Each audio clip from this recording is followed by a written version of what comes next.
en introduction qu'il s'agissait du budget le plus ambitieux jamais proposé sur et pour la transition écologique. Un budget qualifié d'offensif et de solidaire. Il n'est pas aussi ambitieux que cela pour protéger les plus fragiles. Il n'est pas si solidaire que cela structurellement dans vos investissements. Parce que la meilleure façon, la façon la plus efficace de protéger les plus vulnérables, c'est de leur permettre d'avoir un logement adapté pour vivre dignement et pour se protéger aussi du réchauffement climatique. De quels vulnérables je parle? Je parle des vulnérables par l'âge, des seniors, monsieur le maire. Un tiers de la population qui a plus de 65 ans, 10 000 personnes qui auront plus de 85 ans dans très peu de temps. Je parle des sans-abri, bien sûr. Vous les avez comptés lors de la nuit de la solidarité, 556 personnes. Et même si vous ne les aviez pas comptés, il suffit finalement de se balader à Bordeaux-Bastide pour voir tous les gens qui n'ont pas d'abri. Je parle évidemment des vulnérables qui ont besoin de logement social. Et aujourd'hui, à Bordeaux, 20 000 personnes attendent d'avoir un logement social. Il n'y a pas, dans ce budget, et malgré l'augmentation des impôts, un choc de production de logements adaptés. Aucun plan Marshall pour les seniors. Il y a 450 000 € pour le budget d'investissement sur les seniors, indépendamment de ce qui est mis au CCAS. Pas non plus de choc financier pour le logement social. Nous sommes toujours à 3 millions d'euros, comme l'année précédente. Pas de choc non plus de production pour les places d'hébergement ou d'urgence sociale.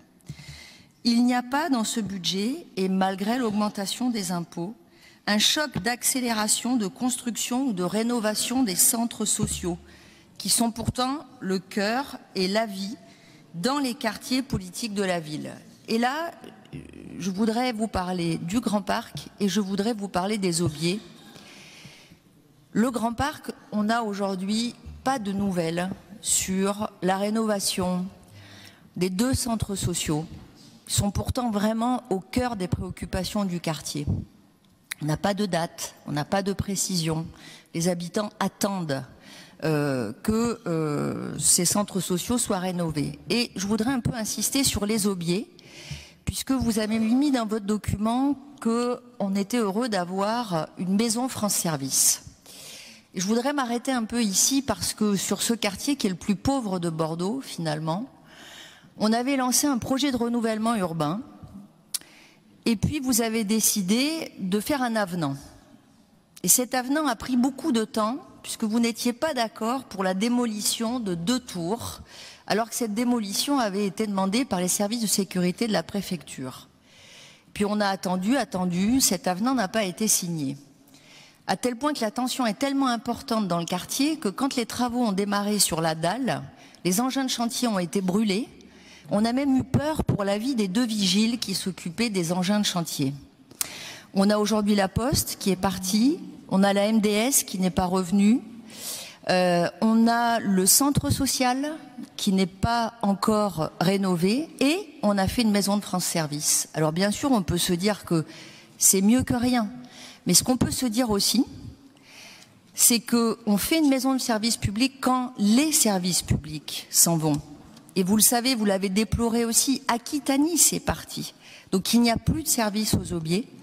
Et nous n'avons toujours pas d'accélération de rénovation du centre social au cœur de ce quartier qui nous préoccupe tous, je le sais. Et j'aime bien la formule de Claudine Bichet.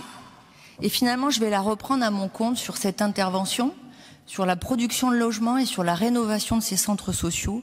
Plus nous attendons, plus le coût humain sera important et plus les choses deviendront irrémédiables.